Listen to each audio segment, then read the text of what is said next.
Hi అండి, welcome to my channel home food by Jyothi. నేను 6వ రోజు అమ్మవారికి దద్దోజనం ప్రసాదం చేసి పెడుతున్నా అండి.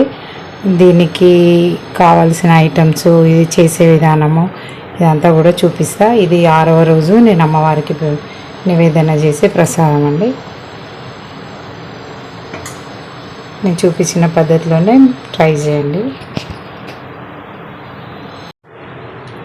6వ రోజు ప్రసాదంకు ఈ అన్నము వండేసుకున్నా. దద్దోజనానికి ఇది కొంచెం వేడిగా ఉండగానే కాస్త ఇట్లా మెత్తగా చేసుకోవాలండి. చెంచాతో అంటుంటే మనం వేడి ఉన్నప్పుడే కాస్త మెత్తగా అయిపోతుంది. ఈ రైస్ నేను 1 కప్పు వరకు తీసుకున్నాను. ఇందులోకి 1/2 కప్పు వరకు మిల్క్ పోస్తున్నా అండి. దద్దోజనంలా పెరుగుతో పాటు పాలు పోస్తే ఎక్కువసేపు ఉన్నా పుల్లగా కాదు, టేస్ట్ కూడా మంచిగా వస్తుందండి. ఇప్పుడు ఇందులో పెరుగు పోస్తున్నాం. ఇందులో 1 కప్పు కొంచెం 3/4 కప్పు వరకు పెరుగు పోస్తున్నాండి. 1 కప్పు కాదని 3/4 కప్పు పోస్తున్నాం పెరుగు. ఇదంతా మిక్స్ చేసుకోవాలి. కొంచెం తీయగా ఉన్న పెరుగు తీసుకుంటే టేస్ట్ బాగుంటుంది.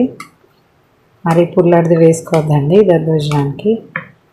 పాలు పోస్తే మనకి ఎక్కువసేపు ఉన్నా కూడా పుల్లగా ఉండదన్నమాట. అంటే వెంటనే తింటే పర్లేదు, కానీ మనం కాసేపు ఎక్కువ ఉంచినాం అనుకోండి పుల్లగా అయిపోతుంది. పాలు ఉంటే అంత తొందరగా పుల్లగా కాదు. కొంచెం రుచి సరిపడినంత ఉప్పు వేసుకోవాలి. ఉప్పు వేసుకొని మొత్తం కలిపేసేయాలి.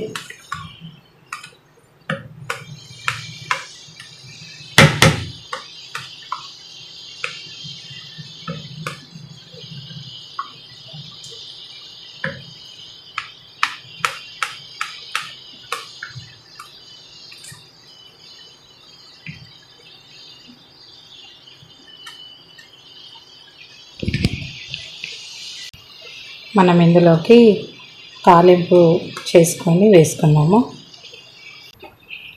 మనం ఒక గిన్నె పెట్టుకోవాలండి. అదే మూకుడు పెట్టేసుకున్నాను. ఇందులో 1 టేబుల్ స్పూన్ వరకు నెయ్యి వేసుకున్నా. ఇందులో 1 స్పూన్ వరకు ఆవాలు,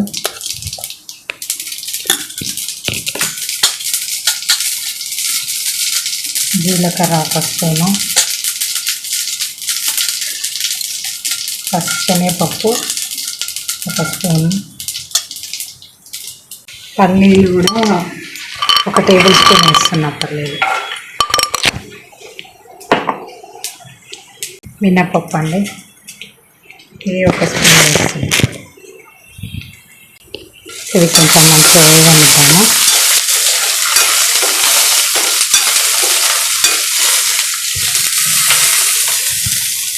ఇందులోకి పచ్చిమిర్చి 3 కట్ చేసుకున్నానండి. 3 పచ్చిమిర్చి,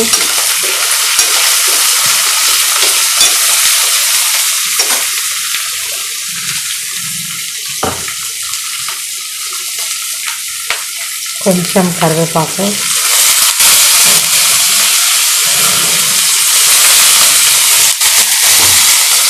ఇదంతా మంచిగా వేగనివ్వాలి. ఇందులో ఇష్టమైతే ఇంగువ కూడా వేసుకోవచ్చండి. నేనంటే వేయలేదు, నేను ఇంకో తాలింపు మాత్రమే చేసిన. ఇందులో ఇంగువ వేయలేదు నేను, కానీ వేసుకుంటారు. నేను ఇవాళ వేయలేదు. ఇది ఇప్పుడు మనం కలిపి పెట్టుకున్న పెరుగన్నంలో వేసేద్దాము. మనం ఇందాక చేసుకున్న ఈ తాలింపు ఈ అన్నంలో వేసేద్దాము.